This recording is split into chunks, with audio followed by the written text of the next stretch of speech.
So welcome to Jumbo IS and welcome to our lecture series called Daily MCQ Practice. In this lecture series, we cover a particular day's current affairs through a set of 4 to 5 MCQs. So if you have been following this lecture series for quite some time, then you know what we do in this lecture series. The purpose is very simple. We want you to consolidate your current affairs. And what better way to consolidate your current affairs than by practicing regular MCQs from daily current affairs, daily news. All right. So I won't give any further introduction regarding this lecture. If you need any introduction, you can watch our previous lectures. I would straight away jump into the discussion, starting with question number 1. Okay. So consider the following statements regarding euthanasia. Both passive and active euthanasia are illegal in India. The Supreme Court has recognized the right to die with dignity as a fundamental right under Article 21 of the Constitution. The use of advanced medical directives or living wills is considered lawful in India. How many of the above statements are correct? Now look, euthanasia means suicide in simpler terms. Okay, so there are two types of euthanasias. Active euthanasia, when someone is terminally ill and he or she wants to end their lives, okay, by taking a poisonous injection, then that is active euthanasia. This is completely prohibited in India. It is illegal to do that. Then there is passive euthanasia. If someone is in a coma-like state and is alive on life support systems like a ventilator, but is unconscious, is in a coma, vegetative state, then you can remove that life support system so that that person can die. Okay? Because the sole reason why that person is alive is because of those life support systems. So you can remove those life support systems. This is known as passive euthanasia.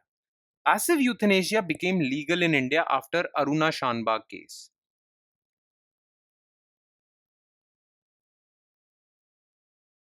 In 2011. Okay, so passive euthanasia is allowed, active is illegal. So this part is false. Now in 2018, there was this case called Common Cause versus Union of India. Okay, in 2018.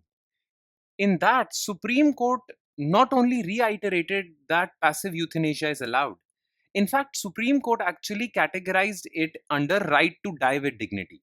And Supreme Court made this right to die with dignity a fundamental right under Article 21 of the Constitution. Okay, so that was done in 2018. So this part is correct.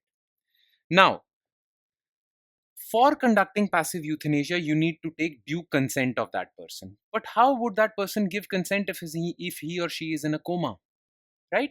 So before he or she goes into coma, before going for medical treatment, that person can give a consent form in which that person would specify under what conditions his life support system should be removed.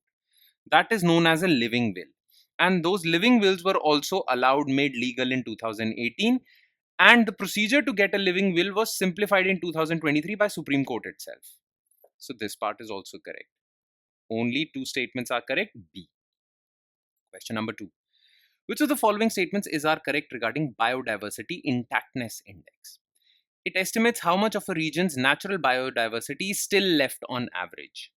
The decline in BII for protected areas is less than unprotected areas.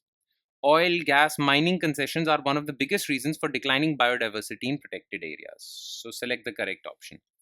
Now look, biodiversity intactness index means that had there been no humans, a particular region's biodiversity is, let's suppose, 80%. Okay, but because of human intervention, its biodiversity is 70%. So biodiversity intactness index actually measures the comparison between the current biodiversity and its natural biodiversity. How far behind is that region's biodiversity from the position had there been no humans, from the position of pre-modern times. Okay, so this part is correct. Now, in a recent study, it was found that biodiversity in protected areas like national parks is less than unprotected areas.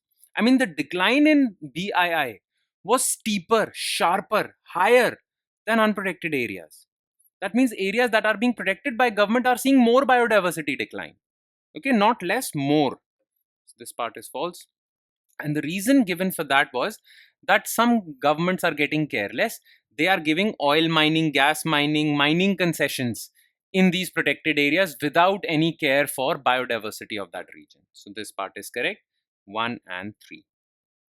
All right. Question 3. Consider the following statements regarding GLP-1 drugs.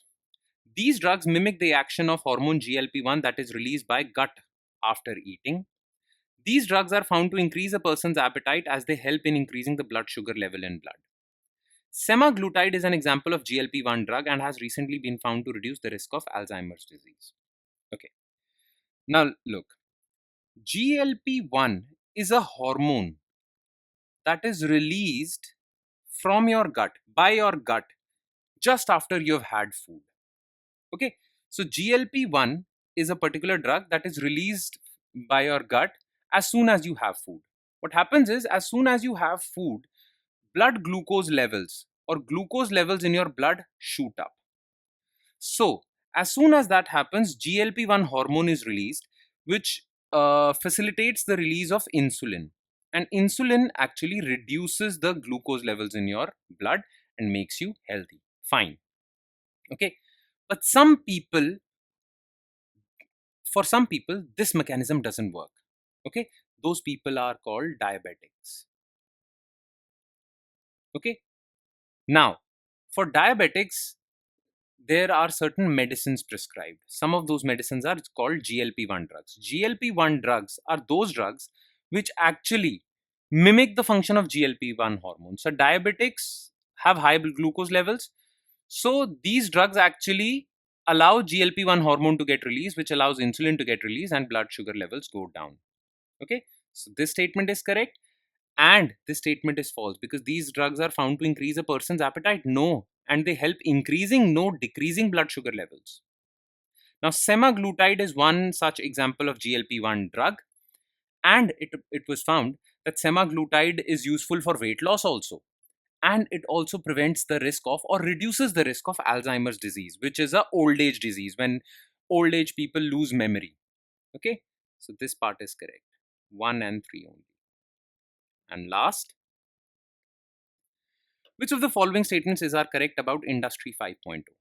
Unlike Industry 4.0, this version of Industrial Revolution keeps human well-being at the heart of production process. It calls for reduced usage of automation and AI to protect people's livelihoods and jobs. As per recent report, Indian manufacturers are increasing investments in Industry 5.0.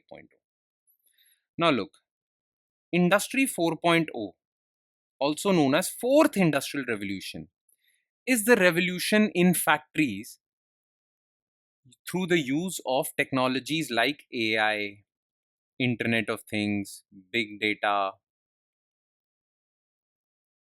and automation. What is happening is that factories are getting revolutionized because of automation. But automation has a problem. It reduces the demand for human labor and can lead to massive unemployment. Though many factory owners are happy with Industrial 4.0 revolution, but many workers aren't.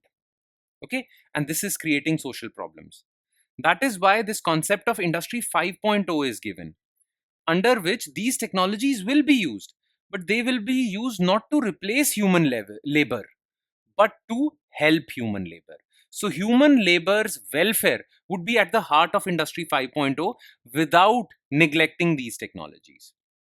Okay, so it keeps human well-being at the heart of production process is absolutely correct, but it does not call for reduced usage of automation and AI. It calls for high use of AI and automation, but it says that AI and automation should aid human labor rather than replacing it. Okay, so this part is false. And as per the recent report by Procter and Gamble, it is said that Indian manufacturers, close to 90% of Indian manufacturers, are investing high amounts of money in Industry 5.0. So this statement is correct. Okay, 1 and 3 only. All right. And with that, we conclude today's session. Thank you so much for watching, everyone. And I'm sure it has added value to your preparation. Though it would add more value, I have said this time and time again, it would add more value if you're consistent and regular with this lecture series. So on that note, on that hope that you will be consistent and regular, I'll be signing off. Thank you so much, everyone.